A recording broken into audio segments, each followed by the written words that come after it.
이 비행기의 아주 작은 프로펠러는 과연 어떤 용도일까?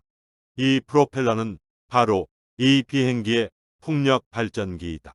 비행기의 이름은 M2163 코메트로 로켓을 추진력으로 이용하는 등 기존의 비행기와는 달랐다.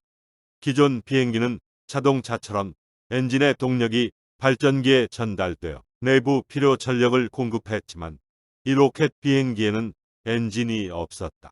따라서 비행 중에 맞게 되는 맞바람으로 이 작은 프로펠러를 회전시켜 발전기가 구동되어 조종에 필요한 내부 장치에 전기를 공급해 줄 수 있다는 것이다. 이 자그마한 비행기는 엄청난 속도로 상승할 수 있었는데 여러 가지 문제가 많았다. 그렇다면 과연 독일은 어째서 미완성된 신무기를 투입할 수밖에 없었을까? 때는 바야흐로 1943년 독일은 연합군에 처발리고 있었다. 특히 독일의 공군인 루프트와페는 그 영광을 싹 말아먹고 독일 본토는 연합군 항공전력에 의해 두드려 맞고 있었다. 하늘에 떠 있는 것은 모두 적의 것이라는 말이 더 이상 농담이 아니었다. Bogdan, was ist los? Woher kommt die Schießerei? Koller, Sie wissen, dass Berlin unter Artilleriefeuer liegt. Nein. Man müsste die ganze Luftwaffenführung sofort aufhängen! 특히 연합군의 전략 폭격은 독일의 산업시설을 파괴하기 시작했다. 전방에서 탱크 한 대 달라고 노래를 불러도 부품 공장이 하나 둘 파괴되면서 생산을 멈추거나 품질이 떨어진 장비를 공급할 수밖에 없었다. 다급해진 독일 공군은 신무기를 도입하기로 결정한다. 엄청난 로켓 추진력으로 단숨에 고고도에 있는 폭격기에 다가가 유격할 수 있는 신무기 M2163 코메트가 그것이다. 비록 독일은 코메트가 미완성이지만 다시 제공권을 확보해 줄 것이라 믿었다. 그러나 현실은 그렇지 못했다. 코메트의 로켓 모터는 엄청난 추진력을 뿜어냈지만 짧은 시간에 상당한 연료를 소모한다는 단점이 있었다. 한 번 상승을 하면 단 몇 번의 공격 기회밖에 없는 조류였던 것이다. 코메트의 공격 반경은 고작 40km에 불과했다. 이를 알게 된 연합군은 코메트 기지를 피해가는 단순한 방법으로 손쉽게 대응할 수 있었다. 코메트의 단점은 이것뿐만이 아니었다. 놀라운 상승력은 파일럿 신체에 부담을 주었다.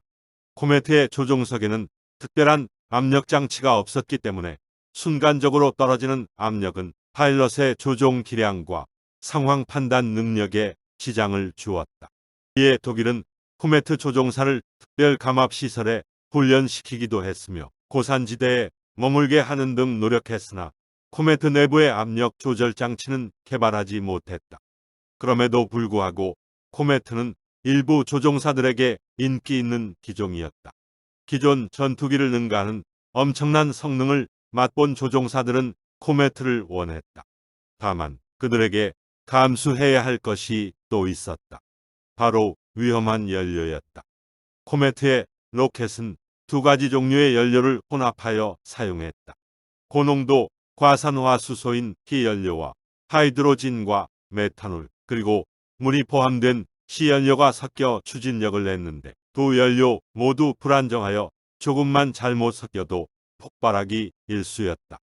특히 T연료는 인체에 닿기만 해도 인간의 피부와 골격을 녹여버려 조종사는 특수가운을 입고 조종에 임했다고 한다.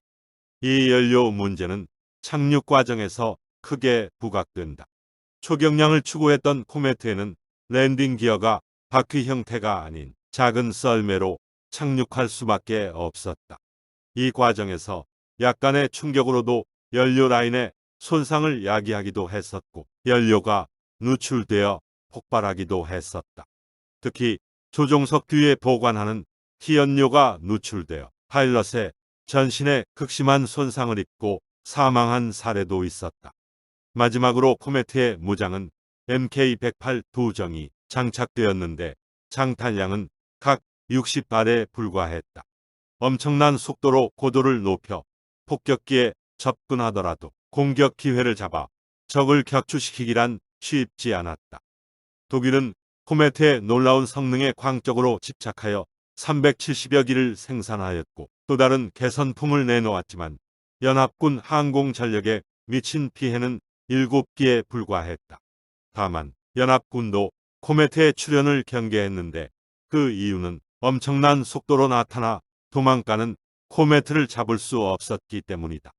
독일은 코메트의 설계도를 동맹국인 일본에게 전달해 주었다. 과연 그 결과로 일본군도 로켓 전투기를 갖게 될 수 있었을까?